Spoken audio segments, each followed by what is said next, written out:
First point है कि आप वो इंसान हैं जिसकी लाइफ में कितनी भी प्रॉब्लम्स आ जाए, कितनी भी सिचुएशन क्रिटिकल हो, बट आप हर बार बच के निकल जाते हैं। आप हर बार दोबारा से फाइट बैक होके उससे ज़्यादा स्ट्रांग होते हैं जैसे कि आप पहले थे।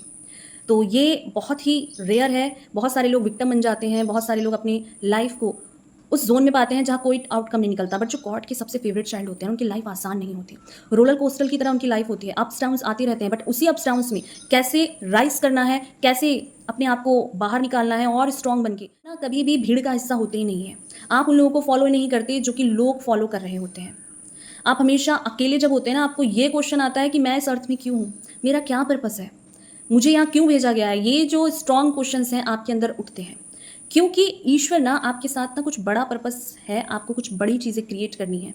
इसीलिए आपके अंदर ये क्वेश्चंस आते हैं जो कि बिल्कुल भी नॉर्मल नहीं है।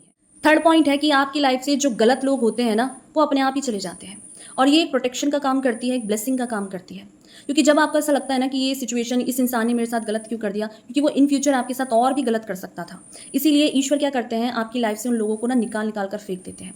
भले ही आपको कितना पेन हो, बट आगे जाके आपको महसूस होता है कि अगर ये इंसान नहीं जाता तो आज आप वो नहीं होते जो आप आज हैं। आप ईश्वर के बहुत करीब होते हैं ना, तो आप देखेंगे कि आपकी लाइफ में बार बार वो सिचुएशन क्रिएट हो रही है जिसको कि ईश्वर चाहते हैं कि आप उससे सबक लें, उससे लेसन लें। बट आप जितना उसे इग्नोर कर देते हैं, आप देखेंगे कि लोग बदल गए हैं, जगह बदल गई है, बट सिचुएशन वही है। चाहे वो रिलेशनशिप की साइकिल हो, चाहे आपकी फ्रेंड सर्किल में हो, आप ना सबक नहीं ले रहे हैं।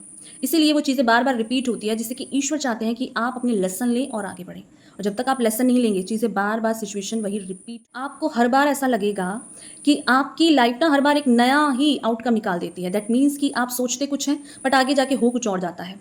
हर बार आपकी लाइफ में एक नया ही एडवेंचरस चीज़ें क्रिएट हो जाती हैं, जहाँ आपको बहुत कुछ सीखने को भी मिलता है, नॉलेज मिलती है, आपका विज़डम बढ़ता है और आपकी इंटरनल स्ट्रेंथ बढ़ती है। और जब ऐसा होता है ना, आपकी लाइफ में हर बार एक नई डायरेक्शन की ओर मुड़ जाता है। आप जो सोचते हैं वो नहीं होता है, जो ईश्वर ने आपके लिए प्लान किया है ना, आप उस डायरेक्शन में ही मुड़ते हैं। आप दूसरों के पेन को आसानी से फील कर पाते हैं। ऐसा इसलिए क्योंकि ये ना बहुत ज़्यादा ब्लेसिंग है ईश्वर की कि हर कोई हर किसी के पेन को नहीं फील कर पाता, क्योंकि किसी के पास इतना टाइम नहीं है जो कि किसी को सुन पाए। बट आप जो हैं दूसरे को सुनते भी हैं, और वो लोग जब आपसे हेल्प मांगते हैं तो आप उनकी हेल्प किसी एडवाइस के थ्रू या जितना आपसे हो पाए उतना आप करते हैं। आपकी इंट्यूशन ना हमेशा सही निकलती है, किसी इंसान के लिए हो, किसी सिचुएशन के लिए हो, किसी डिसीजन के लिए हो। आपकी अंतरात्मा आपको जो कॉलिंग करती है ना, वो ईश्वर के द्वारा ही आपको गाइड किया जाता है। बट हर बार ना आप उसको अगर नहीं सुनते हैं तो आपको ही प्रॉब्लम होती है। बट जब भी आप अपनी इंटरनल वॉइस को सुनते हैं, उसी के अकॉर्डिंग डिसीजन लेते हैं, तो आप देखेंगे कि आपकी लाइफ में बहुत सारी चीज़ों से आप बच जाते हैं, आप सेफली निकल जाते हैं। तो ईश्वर ना आपको आपके इंटरनल वॉइस से गाइड करते हैं, जिसको बिल्कुल भी इग्नोर नहीं करना चाहिए। तो क्या आप भी ईश्वर के फेवरेट चाइल्ड हैं? कितना रिलेट किया, अपने पर्सनल एक्सपीरियंस ज़रूर से लिखें।